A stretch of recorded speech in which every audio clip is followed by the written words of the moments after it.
Okay, I'm just doing something. So this is the bragging peacock. This is my peacock pose. Yeah. The bragging peacock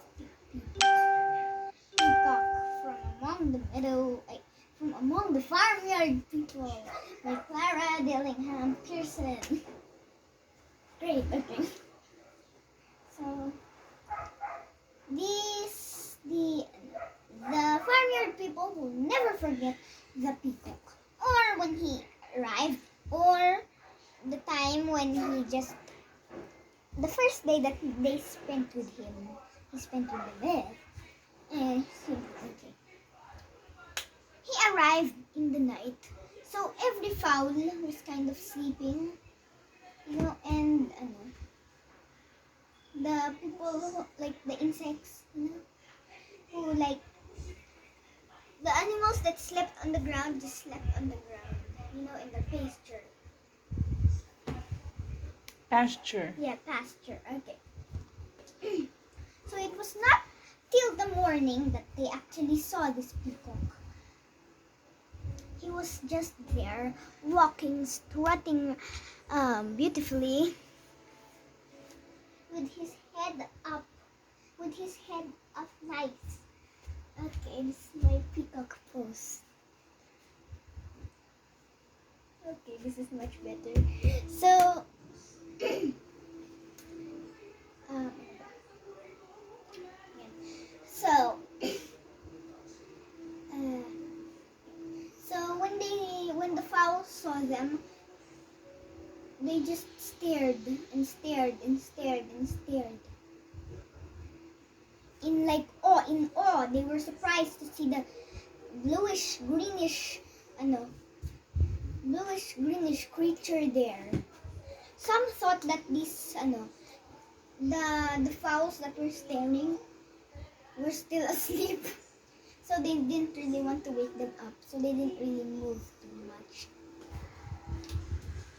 These fowls were not meant to be rude, but they actually did not know that they were just staring, because they were just in awe and seeing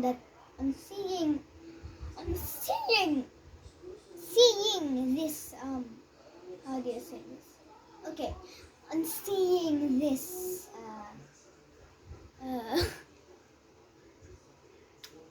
do you say this? On seeing the beautiful creature. Yes, that's it. Yeah. So a little lamb, like near the pasture fence, at the pasture fence, cried out to his mother, "Bah! Bah! Why am I flying? Bah!" He said to his mother, There is a cloud bird there." He was like thinking of the night when there was a storm and all the sheep and the lambs huddled together, and as he felt that it was a bird. A bird, yeah, it was a bird. What was the bird? All the sheep and lambs huddled up together. What did they think the bird was? Cloud bird. Yeah, cloud bird. Oh. And then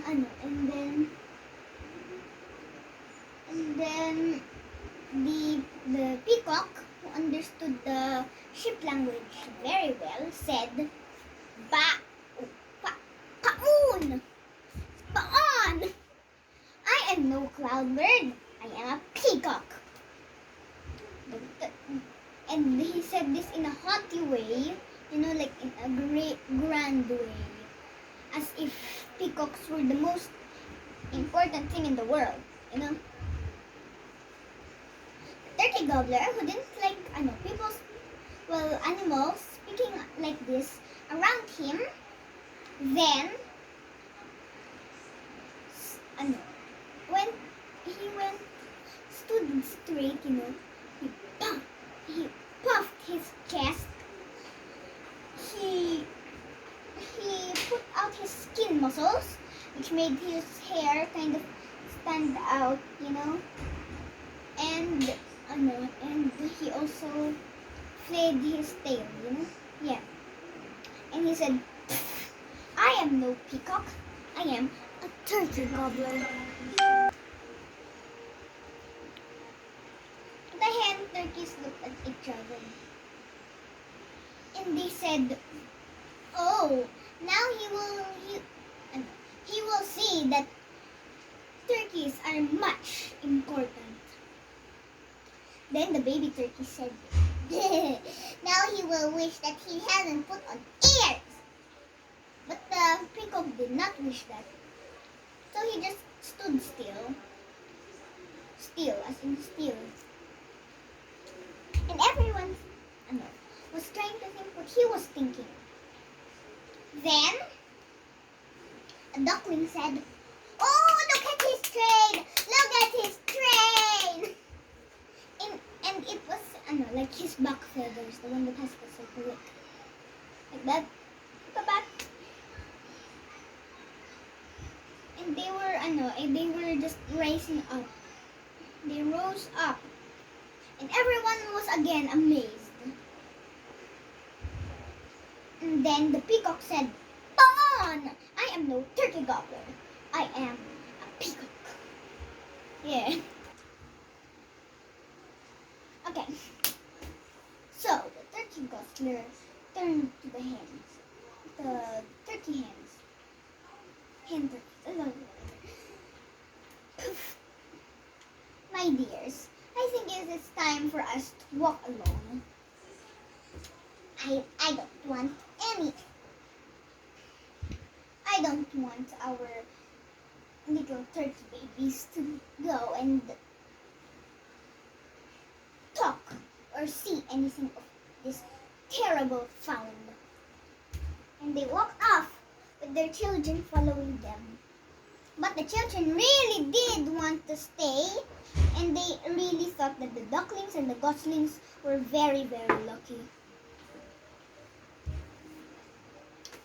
So then, the geese there, he kind of wanted to make friends with the peacock, and but the thing was that he was not a swimmer.